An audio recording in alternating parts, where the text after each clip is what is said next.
Please check out our sponsors NordVPN for the best in online security. It's the best VPN on the market, and you can try it risk-free now with a 30-day money-back guarantee by visiting nordvpn.com/heart and hand. That's nordvpn.com/heart and hand, and it's risk-free with a 30-day money-back guarantee.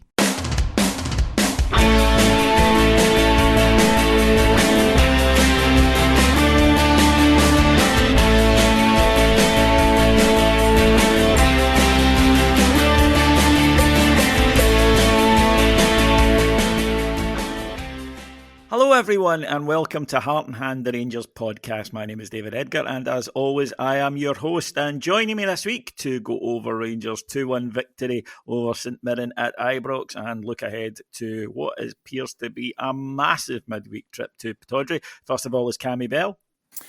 David, thanks so much for having me on. A pleasure to be on Flagship. And Alan Bradley. Yeah, same here. Really looking forward to being on again. And it's always great to take the average age, David, of any pod up to 50 plus. So I'm playing my part, yeah. Yeah, I like to think you're like the Robert Lewandowski of the pod when we watched Barcelona the other night. You're the guy with the experience to calm everybody down. I don't think we needed calmed too much in the first half at Ibrox yesterday. Now, Rangers went into this match making some changes, I think with one eye ahead to Wednesday night, Cammy, because I think that given the fact we'd played obviously in Europe on the Thursday, we've got Pittodrie, and it's the old argument, if you can't rest players for home matches against teams who, with all due respect, you should be beating at Ibrox. St Mirren haven't won at Ibrox, I think, since 1991. So those are the days to do it. Tavernier dropped to the bench. John Suter dropped out completely. The manager saying that he'd been warned by the medical staff that he was in, I think, the red zone, they call it, and that was potentially an injury. Dessers dropped to the bench as well. You could argue that maybe wasn't quite just down to a big game coming up. But a few changes throughout the side yesterday, giving it a kind of newish look. It was, and it was interesting. I think, Tavernier being dropped was the really big surprise to most people. We are very, very not used to seeing that. And listen, the manager's right to be able to try and manage his resources. We don't have an abundance of them. And we've been crying out for some of those changes. The Eagleman one in particular has been a hot topic. Casemiro, he obviously played during the international break, had a very successful international break by all accounts, has played, a few minutes. He's got, a stretch. The manager's done a little bit in terms of this idea of playing Tavernier a little bit further forward if he's taking Chernial, for example. To rest them all together, I thought was interesting. Again, I'm not going to be a hypocrite. I've been calling out for it for a while because we know that he's dropped slightly in terms of his pace, which is totally understandable. He's not getting any younger, and he has played a lot of football. So yeah, it was an interesting lineup to start with. Yeah, Alan, and we didn't start well, which is a feature really of this Rangers team domestically. I think, unfortunately, slow, sluggish starts and could have been punished early doors. St Mirren getting a chance with their striker who gave Robin Proper a torrid afternoon and right up until he was subbed, which you don't often see central defenders being substituted because of performance, but you did yesterday. He was just getting completely ragdolled, I felt. Early on, makes an error, lets the boy in, he hits the post, so we got away with one there. But it is a factor that we approach these games and then it seems to take us about 10 minutes to start, really. And St Mirren had obviously cracked onto that because they started with their players very high up, pressing us tight in. And to be honest, we were struggling to move the ball from our centre-backs much further forward. Yeah, I think so, David. And the classic one used to be opposition coming to Ibrox. It was like, look, guys, we need to keep it really tight for 15, 20 minutes. Rangers will batter us.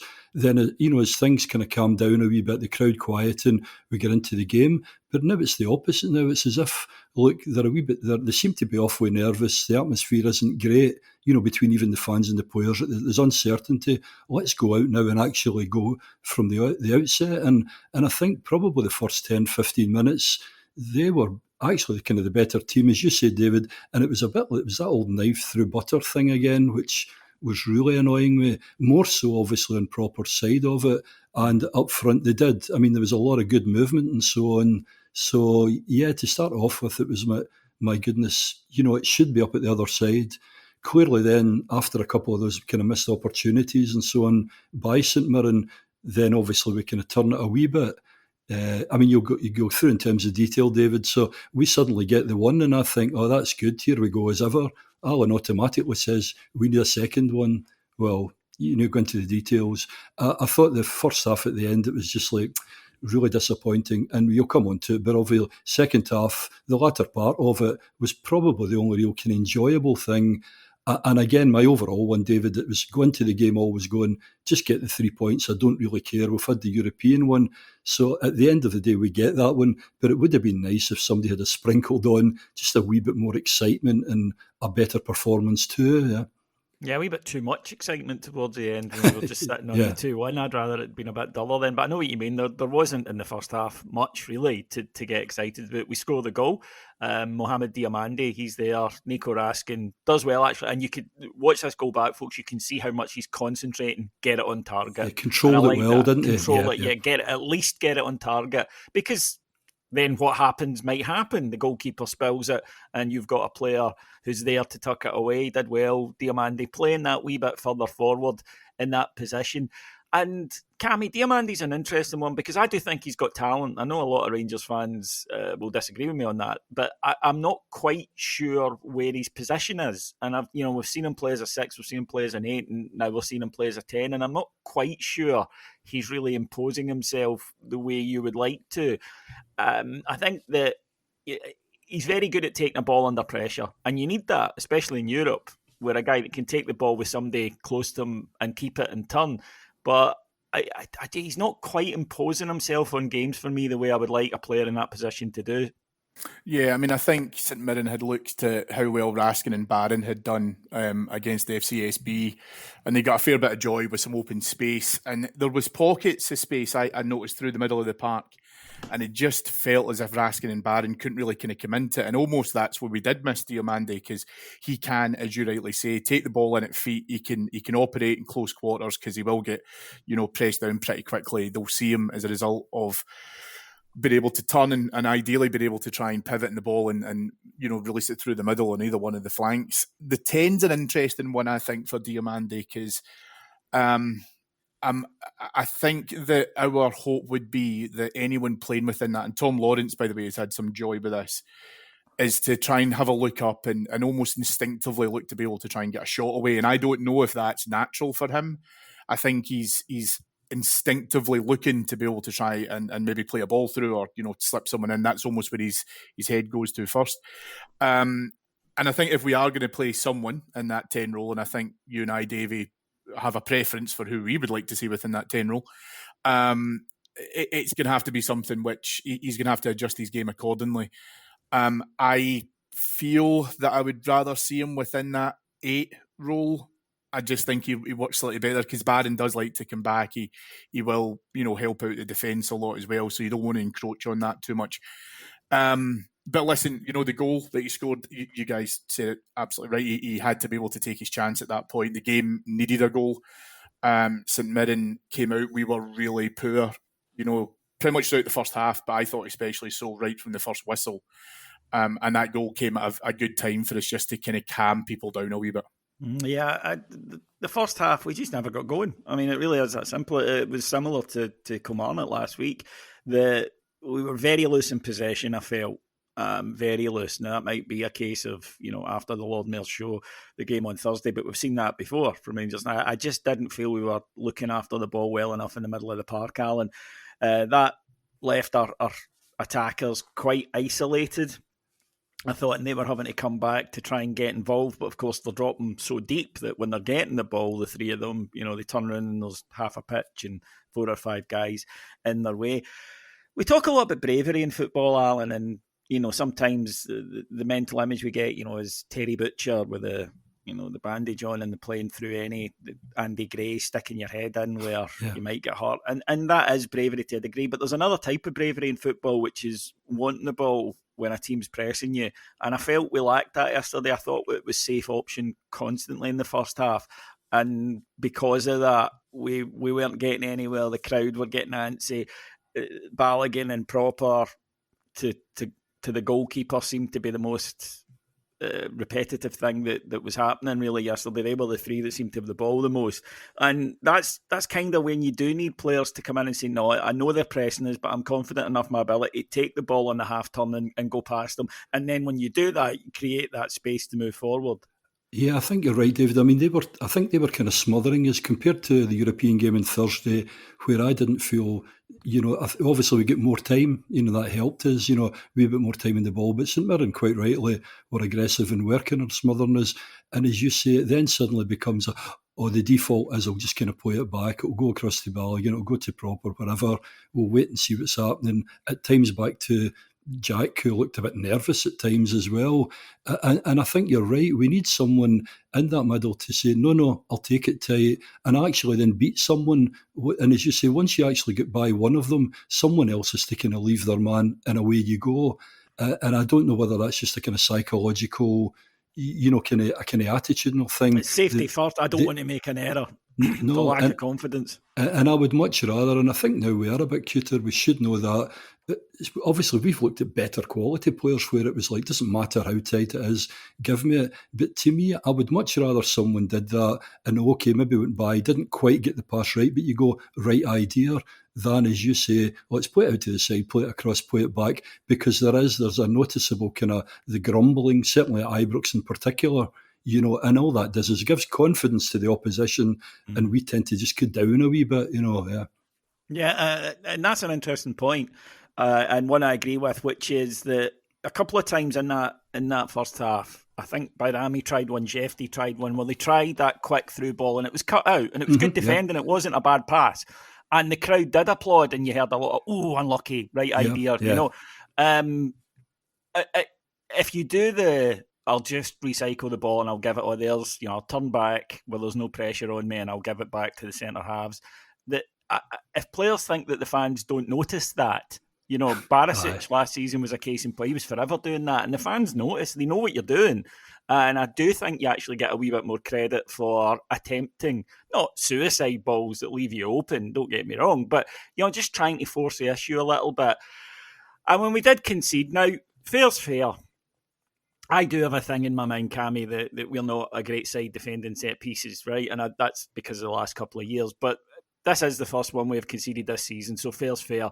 But it was a poor goal to give away. It's a good delivery. St Mirren, I thought all afternoon actually had some good delivery from set pieces. But it was a good delivery. But Diamande lets his man run off him. Proper's not there to challenge Jack. I would like to see my keeper coming for that and getting at least a punch on it if it's that close to his goal. From St Mirren's point of view, it's very simple. Cross into the box, run off his man, and he's there, and all he needs to do is let it hit off his head and go into the back of the net. It just was a poor goal to lose because I don't think we affected that goal in any way. None of our defenders played any sort of role. We didn't put the guy off. We didn't block runs. The goalkeeper didn't come and challenge enough. Now, he claimed that there was a foul there, and it's the old consistency thing, Scottish Cup final. But to be honest, I'm more looking at what we could have done, and I must admit, I didn't think it was a foul on Butland. I didn't think it was a foul either. And, I think we could do a whole pod on instances where keepers have been given too much protection. So we can't really come round now and say, oh, well, it's definitely should have been just because that would have prevented it. We should have dealt with the corner better. I agree with you. I think that although we haven't conceded, there's always a heart and mouth moment whenever we're conceding. And there was still over an hour left in this game to play. So, it wasn't panic stations just yet. It just, Gogic wanted it more. It's that simple. Made some good movement, was able to be in the right place because he got to the right place. And we were pretty much lost at sea in terms of where we were supposed to be following him. The Butland point's a good one in terms of coming out for it. I do understand the logic for that. He's probably showing what we've just discussed there, where the hope is that someone else takes the responsibility for dealing with it and he doesn't want to come. So it's not just in, our attacking player being able to try and penetrate. That's an issue. It's the same thing with some of the set pieces. And I think you saw in the first half for me, Davey, St Mirren just wanted to work harder. It's not necessarily about, invention or being able to just try and, play that clever ball and then hopefully it's a breakthrough. They had every right to turn around and say, no, we're just going to make a challenge with this. And I'll be honest with you, when it went in, I thought that's probably been coming. We haven't done well enough. We've been too slack. And yeah, I'll be honest with you, I'm not really too sure what the thought process was. If Diomande was supposed to be Martin Gogic, he's not exactly a wee guy. But listen, I think that this is part of the issue, is because we're not free flowing and we're not scoring enough. Even being able to concede a goal like that, you'd think, right, well, it's fine because we'll still get another 2 or 3. There's too much of it where the game's in the balance, and that's where it becomes problematic when you don't have people taking responsibility. And I think that goal that St Mirren scored just showed where there are some pretty basic flaws within that team. Yeah, and half-time comes and goes. There's a substitution at half-time. On comes Cyril Dessers for Hamza Igaman. I don't think Igaman had particularly impressed. I don't think it was easy for him. He's a young guy who's coming in, and the rest of the team was not firing at all in that first half. But Dessers came on, and he's the guy that gets involved in the goal, and we'll come to that in a minute. We'll finish up on something that, if you like, almost the negatives, and then, believe it or not, folks, we will pick out a few positives. We're not here to just totally be little storm clouds. But we made a change, Alan, on 60 minutes, and in that change, on came Tav. And off went Robin Proper, and Tav went to fullback, and Casemiro went into centre back. Now, I'm a great believer that, in much the same way that somebody who's panicking can spread that through a defence, I think someone who's calm and unruffled can spread that through a defence. And I think that we saw that. What had happened, I felt that Proper was having such a nightmare, and it really was, right? I mean, we can't dress it up. No. He was really poor. He got bullied. He looked as though he was second favourite every time he went up against his man. And then it finally came to a head, I think, for the manager, where he was trying to usher the ball out. He just gets out-muscled fairly. It's not a foul. And the ball kept in, and it led to a good chance for St Mirren.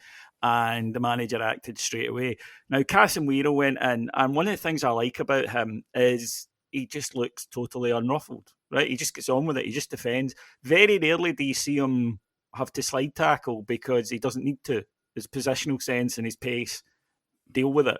He's quite happy to stand up, and when he's 1-to-1 with it, having to go, because a slide tackle often means the guy's got away from you a bit, and you're having to go in and do that. And then what happened was, I thought the two midfielders in front, Raskin and Barron, they kind of went, right, okay, that's the back door's locked. Yes. I can go a bit forward, and it pushed us forward about 10 yards. And then we actually started to make quite a few chances. We get the goal, but there are other chances as well. And I do think a big part of that, because it's psychological in nature with the two guys, that if you're the midfielders and you're thinking, I can't go too far away from him because, I might be needed because he's going to get done by, a long ball, or he's going to be out-muscled. I need to be back to cover. So they don't go as forward. And I totally understand that. It's just the thing at your back of your mind, thinking, I better hang about here just in case. But when Casemiro went and played there, and suddenly we were more secure, then that allowed everybody to just push that. And I don't think it's coincidence that Rangers dramatically improved in that period. No, and I think that there's two things. One is the evidence in the first half obviously will do that to the midfielders, because every time it'll be there, they've slipped in behind again, they've gone behind their defence. So as you say, absolutely take that point, definitely. We've talked, I think, before, you and I as well, about the whole Casemiro. He's comfy, his instinct is defensively. He's like, I could play right back, I could play left back. Yeah, centre-half, which side do you want me to do? He anticipates things. He's got the presence too. He's got a bit of kind of acceleration as well. And as you say, that just makes it so much better. I mean, and I think Balogun, to be honest with you, I know it's can he play 3 games, every 3 days and 90 minutes. But Balogun, again, is, fairly experienced, isn't he? And he can do it. And as you say, it just makes it, I don't know, a lot more solid. We then started doing, as you say, starting picking passes through going forward. And it was great. There was a spell, David, maybe about 5-10 minutes where Rangers were continually pushing them in. They were just doing the get the ball back out, we were getting it again, kind of regrouping, and in we go. And that's when from then on it just felt more like, this is Rangers, at Ibrox. And as you say, and I think it's to do with that, just more of the confidence at the back. And what it's going to do as well is it just pushes St Mirren back. The crowd then feed off that one. And I thought the atmosphere as well, David, it picked up too. And the momentum just moved our way. Yeah. There was, as you say, there was attack, there was intent. Raskin was winning everything in the centre of the park. Does deserve a mention because he's come back in, and that's 2 good games he's played since he's come back in, which is great. That's what we want to see from him. I mean, you guys will go into, but even Berjami as well, cutting in, having a great shot. Desser's header, Czerny as well has been. These are points. Yeah, that is a very good point. That is one I want to bring up, Cammy, which was our creative players did step up. Czerny turned it on, Bajrami turned it on. And all of a sudden, St Mirren, for the first time really in the match, as Alan said, they're on the back foot. They're going, shit, it's Ibrox, it's Rangers. It's coming and it's coming and it's coming. And the crowd sensed it, as Alan mentioned. Suddenly, everything's kind of like pointing towards there's going to be a goal here for Rangers, and it duly comes. Excellent play by Cyril Dessers, and a nice habit that Czerny has is being in the right place at the right time and picking out a finish, and he is contributing. There's no doubt about that. I know that he's had some poor games in his time here, absolutely, but he knows where the goal is, and for a side that doesn't have a lot of goal scorers, it's a bloody important thing. Yeah, it was a lovely, nice wee drift into that bit of space that he saw where Dessers was going, and the minute he gets to the byline, I'm obviously right on the byline at the Copeland. From where I sit in the main stand, and at first I thought, oh, Christ, he's just going to take one touch too many, and it's going to go out of play, and it's all going to kind of fall apart. But no, he stayed up. He had a look up. I think there was a slight touch off the St Mirren defender who was trying to cover him, and it falls to Czerny. And it wasn't, by the way, it wasn't an as easy a finish as you might think from Czerny. He had to make sure that he got his foot around it. There was a couple of times where he'd had chances that there was a block shot, I remember, but there was also another one as well I thought he could have done better with. But you're right, David. The key thing about this is his positioning. He wants to be able to almost come towards Dessers so that there's not like a ball fired across the face. It's actually just quite a cute wee look up. Dessers would have got to him without the slight touch off the St Mirren play. There's absolutely no doubt around that. And a good finish. And what I loved, right, in a game that didn't have loads of highlights, let's be honest, but what I loved was Czerny running towards the Govan to celebrate and Dessers running towards the main stand to celebrate. And listen, I think I spoke about this in the car pod on our Patreon site after the game. For players who probably need that little bit of confidence, we know what happened with Cyril Dessers during the week, and Czerny, as you rightly say, has not been playing well, and it's shouldn't be a shock to anyone, but players know when they've not been playing well. So to be able to get the goal to boost Czerny's confidence and be able to continue that momentum, but also for Dessers to come back and make that impact in the game, because let's face it, he did turn it around for us. I thought it was brilliant for both of them. Yeah, Czerny, after, and he wasn't the only one, a real shocker at Rugby Park. I thought right from the start on Thursday night, you could see, he's up for this tonight. And then again, and like I say, what I liked about it, Alan, was the fact that they are, 2 of the creative players in a team that isn't the most creative in the world. And they took the responsibility. It goes back to what I was saying earlier. The team had to go and make something happen. And Bajrami was getting on the ball, and him and Jeffy were getting down the wings a lot. Czerny's getting on the ball and making things happen. Brilliant save from the St Mirren goalie. He should score, but I honestly don't think Czerny does a lot wrong with that one. I think it is just a terrific save, and that can happen sometimes. But we were in on them, and as I say, you've got Raskin at the base of the midfield. He's just mopping everything up. And you feel tense in the stadium because obviously you do. It's 2-1, and all it takes is a screamer or whatever. But when I watched the game back today, Rangers were never in any jeopardy in the last half hour. They managed the game really, really well, which is again something important, something you need to be able to do, not because, you can imagine the reaction had we allowed an injury time goal to go in, but they managed the game out fairly well, and it wasn't a great performance, but I don't think anyone could doubt that we deserved. If you were watching that as a neutral, you would say Rangers deserve to win the game. Now, the bigger issue is not that you play like that occasionally. Goodness knows we've won leagues where we've played like that quite a few times in home games throughout a season. The problem is that Rangers only sort of edge games. We don't, as you say, score a few goals and make it easy on ourselves, and games last right up to the final whistle. I think so, and obviously with the big games coming as well. The point you made as well about Cherny, in particular, I think I mentioned I was on with Simon, and previously on the round table, but I said as well with Cherny, 3 weeks ago, if somebody had said to me, I was probably going to jump over the eastern closure at that point in time when he did his kind of carry on. I was fed up watching him just getting brushed aside, whether it be Parkhead or whatever, just giving up and so on. But the one positive I feel is that there's two ways he could have gone. Just kept in the huff and doing that same attitude. I think he showed a lot of kind of resilience and character to come out on Thursday night absolutely flying, fired up, and actually continued and played, I think, pretty well as well on Sunday. And I think that bodes well. And we all know of players who have been through difficult periods. How are they actually going to, are they going to disappear out of sight? I know it's early on, it's only a couple of games, but I think that was a positive too. Berjami one as well. We talked about that whole 10 thing. I don't know, I still feel it would be good if we had the luxury of putting him in there, and doing a wee bit more of that side. The proof in the pudding as well will be in some of these bigger moments. But no, and as you say, David, I think apart from, maybe a shot in the side netting and a free kick that probably just about hit the scoreboard or the old scoreboard, we were pretty comfy. And again, we could have, we could potentially have got that other goal at the end. So at this point in time as well through the season, I'm pretty much just get the blooming 3 points. It's nice to get the great performances and so on, but because of all the other factors that we've talked about, we don't go into in detail. At the moment, to me, it's good result in Europe, which was really enjoyable. It's the game at home, and that's happened for decades. The next game, get the 3 points and just move on. Yeah, I mean, that is true. I think part of the issue, Cammy, is the general mood around the club, which is not good, and it's understandable, and we've spoken about it on here before, and I don't think we need to go into it again. The listeners know. Mm-hmm.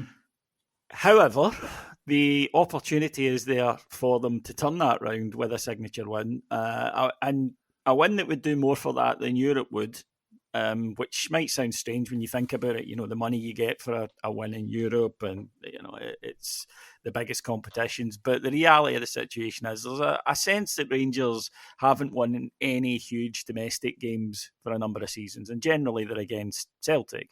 But with the way Aberdeen have started this season, Wednesday night has become that. Aberdeen doing phenomenally well, probably exceeded even their wildest hopes for the start of the season. They're doing fantastically well.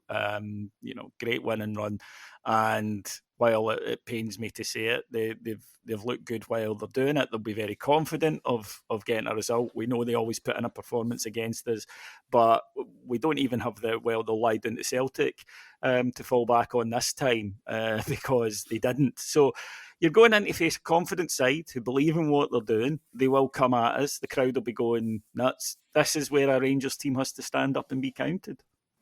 Yeah, I think that, listen, you're absolutely right.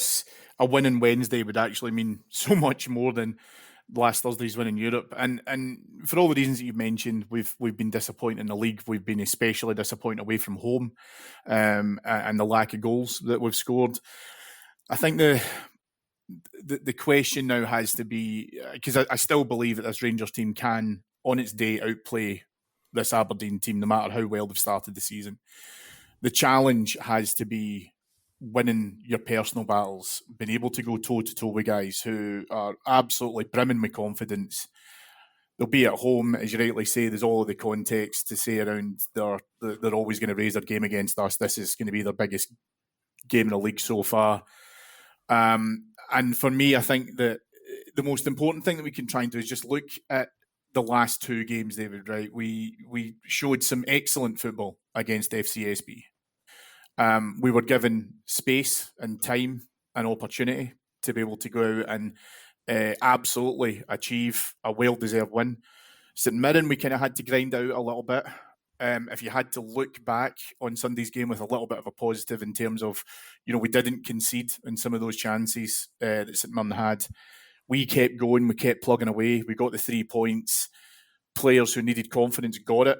So, and we will face, or we will see, I should say, a very different Rangers starting lineup. He will start Tavernier, he will start Dessers, I've got zero doubt around that.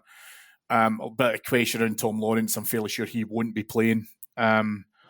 So for me, I would be encouraging, those wingers, the guys being able to get through the middle of the park to say, utilise the space, because they will come out. So we're going to have a lot of opportunity. But first things first, you just need to make sure that we eradicate some of the sloppiness that we saw on the game against St Mirren, where we just didn't take care of the ball well enough. We didn't capitalise on our chances. That's the kind of thing that we need to scrub out. And so the players, they will have to be brave. They will have to take risks, as we've mentioned. And they need to dig in. They'll need to work. This is going to be a big test, and Clermont hasn't passed very many of them. So, again, I just hope that the players are given a little bit of a kind of confidence boost over the last couple of games. Yeah, Alan, you mentioned earlier about a start in a match where it's about being aware of what's coming from the opposition. Aberdeen are going to start like a train, right? It's going to be frenzied, and Rangers need to show composure, if you like, a wee bit of ice in the veins, and make sure that they're asserting themselves onto the game rather than being forced to play Aberdeen's game. Yeah, we need to. I mean, it's the Walter Smith model, really, isn't it? We're going up to Pittodrie. Yeah, nothing daft. As you say, just keep it tight. There'll be the 10, 15 minutes where they go for it. But just stay, as Cammy says, you've got to win. Just concentrate, and go from there. I think what in a way, what a negative into a positive. If you think of Rugby Park and the guys go at the end of the game, they go over the Rangers fans and they get told exactly how people feel at the time. I think there was a lot of soul searching internally between the manager and the squad, and it was like listen, guys, you've come from different parts of the world. You've come to this, the club that you've all heard about. This is really on a knife edge now. I mean, listen, these great supporters are what they're coming up with now. How do you want this to play out? Do you want to stay here for years? Do you want to get all the upsides that you know about or not? And I think in a way on Thursday, I thought we saw a wee bit of that. Not just I said the Cherny, but in terms of kind of a lot of the players. Again, this Sunday one, it becomes just get your 3 points, grind it out. This would be a great one as well. Look, things are beginning to move forward. Go up there. It is going to be really difficult and so on. But really show people what you're made of, and hopefully some of the confidence as well, Davy. And really see this as an opportunity, because I've got a feeling that Aberdeen potentially could just be a wee bit too confident, fired up. And I think if we just keep it comfy, and as you say, but clinical is going to have to be I think that's going to be the watchword as well, because in the past, in some other big moments, we haven't. And I think this is where we do need to, be far better when we get chances, take it and just go from there. Yeah, that's the key thing, isn't it, Cammy, is when they have the opportunity, decision making, make the right decisions, give your teammate the maximum chance of doing something positive, and then when the opportunity falls to you, take it. 100%. And again, although he didn't score, I'm hoping that Cyril Dessers is going to be on form with that. We know that he'll fluff his lines a couple of times. We get that. We have to accommodate it. But there's also other players who can lean in to help support him with the goals. But listen, you boys have hit the nail on the head. We just have to be clinical. We have to be able to just ensure that we are more concise with what we're trying to do, whether it's, again, like I say, playing the ball forward, being able to try and get our set pieces in order, because I'm not convinced by them at the moment either, because these chances will be somewhat limited. But if we're given the opportunities and we're given the space, that we know that players can certainly maximise any potential goal threat towards it, then hopefully we'll get some joy out the back of that. It's going to be a tough game. Like, the home support will be right on top of Dessers. They'll certainly be booing Conor Barron and all that. I've got zero concern about that, if I'm being honest, because he just doesn't let anything faze him. So the manager needs to be able to say that this is something that he needs to be able to put his mark upon. I know there's been a lot of kind of chat around him. We're not going to go into all of that.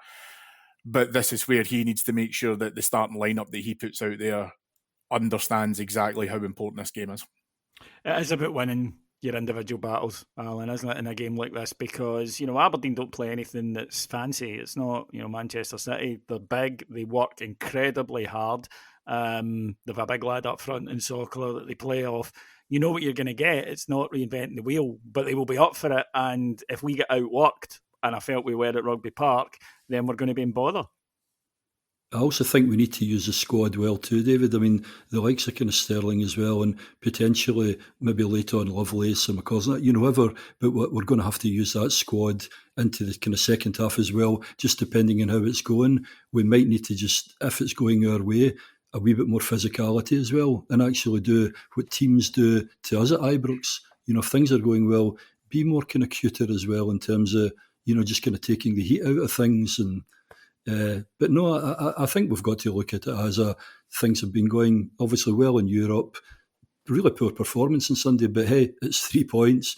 But let's actually go up there and really fight and do that old, if you want a battle, let's have a wee go.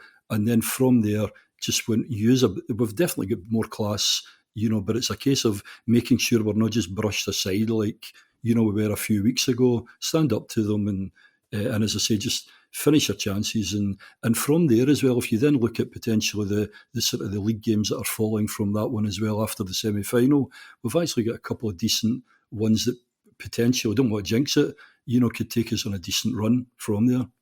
I mean, the boost we could get going up there and getting a victory, first time we beat them this season would be huge. And you mentioned it earlier, the word opportunity. That's how the squad need to view it. If they're not viewing it like that, then they're in the wrong place, aren't they? Really? Exactly. Forget it. You want to go up there. You want to get this win. And you mentioned there, that they've been on the receiving end of criticism. Well, here's an ideal opportunity. Yep. Spin it 180, go get the victory, set yourself up, get a win at the weekend, and everything looks a lot rosier. Anyway, Cammy will be back later in the week, folk, with Heart and Hand Extra to go through it. Full coverage of the game on the night on our Patreon site, patreon.com/heart and hand. My thanks to our producers, Mike Lee and Paul Myers, our sponsors, Nord, and my thanks, first of all, to Alan Bradley. Thanks, David. Always great to be on the flagship. Thanks. And to Cammy Bell. Thanks, buddy. Much appreciated. And we'll speak to you again on here next week. Until then, take care, everybody. Bye-bye.